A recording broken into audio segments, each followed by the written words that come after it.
اعوذ باللہ السمیع العلیم من الشیطان اللعین الرجیم بسم اللہ الرحمن الرحیم قال رسول اللہ صلی اللہ علیہ وآلہ وسلم فاطمۃ بضعۃ منی من آذاہ فقد آذانی۔ میں نے آپ کے سامنے حدیث پیغمبر کی تلاوت کرنے کا شرف حاصل کیا۔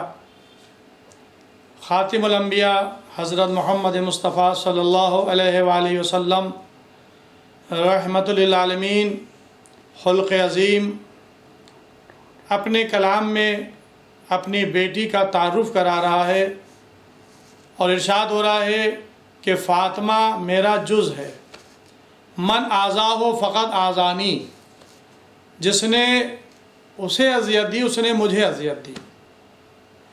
فاطمہ زہرا رسول اللہ صلی اللہ علیہ وآلہ وسلم کی اکلوتی بیٹی ہیں، اس لیے کہ فاطمہ زہرا صلوات اللہ کی ولادت سورہ کوثر کے نازل ہونے کے بعد ہوئی، اور فاطمہ زہرا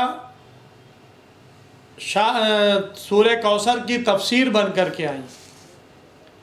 پیغمبر کے اس سے پہلے بیٹے تھے لیکن بیٹوں کا انتقال ہو گیا، اب قاسم، طیب و طاہر، جس کی وجہ سے پیغمبر کی کنیت ابو القاسم پڑی۔ دشمن آپ کو ابتر کہہ کے پکارتا تھا کہ یہ ابتر ہیں، ابتر یعنی جس کی نسل منقطع ہو جائے، لیکن اللہ نے قرآن میں سورہ کوثر نازل کر کے پیغمبر کو کثرت نسل کی بشارت دی، اور اس سورہ کے نزول کے بعد شہزادی فاطمہ زہرا اس دنیا میں تشریف لائیں۔ ظاہر ہے کہ مختصر پیغام ہے، تفصیلات میں مجھے نہیں جانا ہے۔ میں نے قرآن کی آیت اور حدیث رسول اس لیے پیش کی ہے تاکہ عظمت سیدہ کا اندازہ ہو۔ معصومہ بعثت کے 5ویں سال اور ہجرت سے 8 سال قبل مکہ معظمہ میں آپ کی ولادت ہوئی۔ پیغمبر کی وفات کے وقت فاطمہ زہرا صلوات اللہ علیہ کی عمر 18 سال کی تھی۔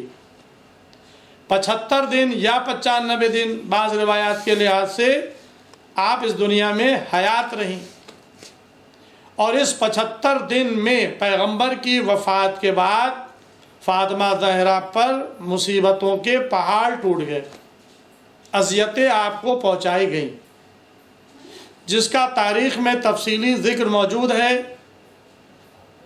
انسان اس کی تاریخ کی طرف رجوع کر سکتا ہے، مجھے ان تفصیلات کی طرف نہیں جانا ہے، کیونکہ یہ پیغام ہے انہدام جنت البقیع کے سلسلے میں۔ جنت البقیع وہ قبرستان ہے جس کو جو پیغمبر کی روضہ مبارک یعنی مسجد نبوی کے سامنے دائنی طرف وہاں پر واقع ہے، جہاں پر 2 وقت جنت البقیع کھولا جاتا ہے، ایک نماز فجر کے بعد اور ایک نماز عصر کے بعد۔ مجھے بھی 2 مرتبہ حج اور کئی دفعہ عمرے میں جانے کا اتفاق ہوا، اور مزار ائمہ کی زیارت کا شرف حاصل ہوا، لہذا جنت البقیع جس میں ہمارے 4 امام مدفون ہیں، اور ایک روایت کے لحاظ سے سیدہ فاطمہ زہرا بھی اسی جنت البقیع میں دفن ہیں۔ مختلف روایات ہیں، لیکن ایک روایت کی بنیاد پر فاطمہ زہرا بھی جنت البقیع میں مدفون ہیں۔ اس کے علاوہ ان کے فرزند امام حسن علیہ السلام جو رسول کے نواسے ہیں، سیدہ شباب اہل الجنہ ہیں، ان کی قبر ہے۔ امام زین العابدین علی ابن الحسین علیہ السلام کی قبر مبارک ہے۔ ان کے فرزند امام محمد باقر علیہ السلام، ان کے فرزند امام جعفر صادق علیہ السلام کی قبور ہیں۔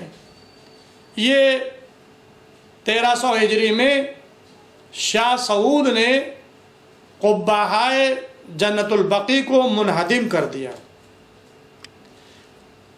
قبور پہ قبے بنے ہوئے تھے، لوگ زیارت کے لیے جاتے تھے، لیکن شاہ سعود کے دور میں اسے منہدم کر دیا گیا۔ آج قبور پہ کوئی سایہ نہیں ہے، صرف قبور ہیں، قبریں ہیں، سامنے سے اس کو دیکھا جا سکتا ہے، لیکن حکومت کی اتنی بھی اجازت نہیں ہے کہ چاہنے والے جائیں اور جا کر قبر پر فاتحہ پڑھ لیں۔ دور سے کھڑے ہو کر چھپے چوری آپ زیارت پڑھ سکتے ہیں، لیکن قبر پر ہاتھ رکھ کر فاتحہ نہیں پڑھ سکتے، وہاں پر ٹھہرنے نہیں دیا جاتا ہے۔ اور آج تقریباً 1 صدی کا وقفہ گزر رہا ہے کہ ابھی تک ان منہدم قبور جو قبوں کو منہدم کیا گیا، آج تک اس کے اوپر دوبارہ قبے نہیں بنے۔ تمام عالم اسلام حج کے لیے بھی جاتا ہے، مدینہ منورہ کی زیارت کے لیے بھی جاتا ہے، لیکن خاموش ہے۔ لیکن عزیزوں، ہم لوگ یعنی شیعان علی علیہ السلام خاموش نہیں رہتے، ہم ہمیشہ ظلم کے خلاف آواز بلند کرتے ہیں، صدائے احتجاج بلند کرتے ہیں، تاکہ ہمارا شمار ظالمین میں نہ ہو، ہمارا شمار ظلم کو دیکھ کر خاموش رہنے والوں میں نہ ہو۔ اس لیے ایک ہے قتل کرنے والا، ایک ہے ظلم کرنے والا، ایک ہے ظلم ہوتے ہوئے دیکھے اور خاموش رہے۔ لہذا ہمارے کیا جو زیارت سید الشہداء علیہ السلام ہے، امام حسین علیہ السلام کربلا معلیٰ میں جو زیارت ان کے آویزہ ہے، جسے زیارت مبسوطہ، زیارت وارثہ کہا جاتا ہے، اس زیارت کے فقرے ہیں: لعن اللہ امتاً قتلت کا، ولعن اللہ امتاً ظلمت کا، ولعن اللہ امتاً سمعت بذالک فرضیت بے۔ اس پر بھی لعنت ہو جس نے اے فرزند رسول آپ کو قتل کیا، اور اس پر بھی لعنت ہو جس نے آپ پر ظلم کیا، اس پر بھی لعنت ہو جس نے سنا اور خاموش رہا۔ تو لہٰذا یہ ہم احتجاج کر کے دنیا کو بتاتے ہیں کہ ہم ظلم کے خلاف کھڑے ہیں، احتجاج کر رہے ہیں، خاموش نہیں ہیں، تاکہ ہم لعنت کے مستحق نہ بنیں۔ پیغمبر اسلام کی حدیث کہ جس نے فاطمہ زہرا کو اذیت دی، اس نے مجھے اذیت دی۔ اور ظاہر ہے کہ لعنت کوئی گالی لفظ نہیں ہے، یہ لعنت قرآن کی آیات میں لعنت ہے، اللہ نے لعنت کی ہے۔ سورہ احزاب کو آپ اٹھا کر دیکھیں، یؤذون اللہ ورسولہ لعنہم اللہ فی الدنیا والآخرہ وأعد عذابا شدیدا۔ جو اللہ اور اس کے رسول کو اذیت پہنچائے اس پر اللہ کی لعنت ہے، دنیا میں بھی اور آخرت میں بھی، اور اس کے لیے سخت ترین عذاب اللہ نے مہیا کر دیا ہے۔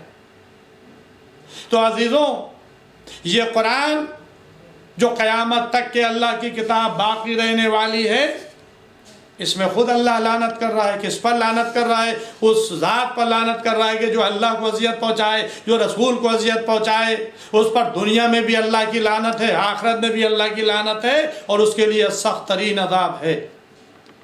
تو پیغمبر، یہ ادھر قرآن کی آیت آپ کے سامنے موجود ہے، ادھر حدیث رسول موجود ہے کہ فاطمہ میرا جز ہے، جس نے فاطمہ زہرا کو اذیت دی اس نے مجھے اذیت دی۔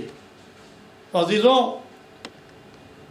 سن 11 ہجری میں وفات پیغمبر کے بعد، پیغمبر کی وفات کے بعد سیدہ فاطمہ زہرا 75 دن یا 95 دن حیات رہی۔ کتنے مصائب پڑے، یہ تاریخ کو آپ اٹھا کر دیکھیں۔ پسلیوں کا شکستہ ہونا، پشپ پر قلفس کا تازیانہ، دروازے پر جلایا جانا، مولا علی کے گلے میں رسن کا بندھنا، یہ سب تاریخی حقائق ہیں، اس کو فراموش نہیں کیا جا سکتا۔ تمام شیعہ سنی علماء، محدثین، مورخین نے ان واقعات کو کتابوں میں درج کیا ہے۔ لہذا یہ ہمارا پیغام احتجاج فاطمہ زہرا مزار ائمہ جنت البقیع میں منہدم ہونے والے قبوں کے سلسلے میں ہیں۔ جو قبور پر سایہ تھا وہ آج نہیں رہا۔ لہذا ہم یہ صرف احتجاج یہی نہیں کر رہے کہ جنہوں نے توڑا ہے ان کے خلاف احتجاج نہیں، جو خاموش بیٹھے ہوئے ہیں، جو بننے نہیں دے رہے ہیں، ان کے خلاف بھی احتجاج ہے۔ اگر کل توڑا گیا ہے تو آج کے حکمران سعودی کیوں نہیں فاطمہ زہرا صلوات اللہ اور ائمہ کے قبور پر قبے بننے کی اجازت دیتے؟ آپ نہ بنوائیں، چاہنے والوں کو اجازت دے دیں، چاہنے والے خود اس کو تعمیر کرا لیں گے۔ لہٰذا یہ 8 شوال یادگار ہے انہدام جنت البقیع کے سلسلے میں، لہذا ہم اس دن احتجاج کرتے ہیں اور حکومت سعودی سے مطالبہ کرتے ہیں کہ وہ جلد از جلد معصومین کے قبور پر قبے بنانے کی، روضے بنانے کی اجازت دیں، اور جو مومنین زائرین جاتے ہیں ان کو قبر ائمہ پر فاتحہ پڑھنے اور رسول کی بیٹی کی قبر پر فاتحہ پڑھنے کی اجازت دی جائے۔ ظاہر ہے کہ یہ کوئی بدعت نہیں ہے، شرک نہیں ہے، اس لیے کہ فاتحہ یہ اجر و ثواب ہے، جو فاتحہ پڑھے اس کے لیے بھی، اور یہ ہم تحفہ اہل بیت علیہ السلام کی خدمت میں قرآن کا تحفہ پیش کرتے ہیں قبر پر جا کر۔ تفصیلات کا موقع نہیں، میں اپنی گفتگو کو ختم کر رہا ہوں۔ تو بس عزیزوں، یہ 8 شوال یوم احتجاج ہے، یوم غم ہے، آپ اس دن احتجاج کریں، سعودی حکومت سے مطالبہ کریں کہ وہ ائمہ کے قبور کو جلد سے جلد بنانے کی اجازت دیں۔